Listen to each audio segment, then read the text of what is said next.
大家好，我是蕾蕾。家里茄子吃不完，千万别浪费了。今天我们来包饺子吃，这样打出来的馅料比肉馅料还好吃。茄子去掉根部，洗干净了不用去皮，给它切成薄片。因为这个茄子皮里面含有丰富的花青素，抗氧化、抗衰老。我们多吃点茄子皮，还美容养颜。再改一下刀，切成丝。最后改刀切成丁。切好了，装大碗里，加2颗盐，杀一下茄子多余的水分。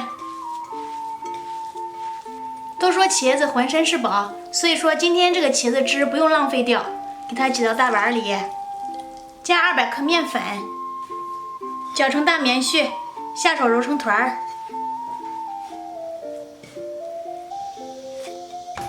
揉成这种软硬适中的面团，我们先放在旁边醒着。准备半根胡萝卜，擦成细丝，切成小丁儿，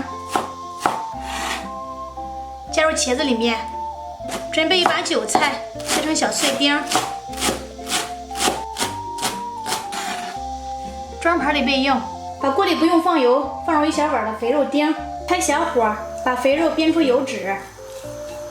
最后把它们煸成这样的油渣，往旁边给它拨一下，打入3颗鸡蛋。用铲子划散，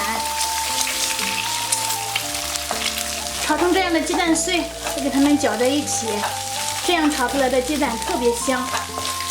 好了，关火盛出来，加入茄子里面，来调个味道，加1勺甜面酱、胡椒粉、十香粉、食用盐，最后加入韭菜，这样不容易出汤汁。搅拌均匀，放在旁边备用。醒好的面团不用揉，从中间给它开个小孔，断开，搓长条，揪成大小均等的面剂，把每个面剂搓圆按扁，擀成薄片儿，中间厚边缘薄，这样不容易破皮露馅儿。包上调好的馅料。今天教大家一个简单的包法，两边捏紧，然后把2个口放到虎口处，这样一捏，一个大肚水饺就做好了。锅里提前烧开水，往里面加入2克的盐，先给它搅一下，这样煮出来的饺子不容易破皮。下入包好的饺子，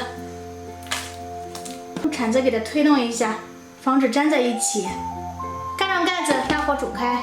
开锅以后加1次凉水，再盖上盖子，中火煮开。最后煮到饺子鼓起来，变得胖乎乎的，这样就可以捞出来了。赶紧来试一下，配上调好的料汁。哇，真的太香了，里边的馅料特别鲜，感觉比肉馅的还好吃。好啦，今天的视频就到这里啦，喜欢我的视频就帮忙点个赞，感谢您的观看，我们下期再见。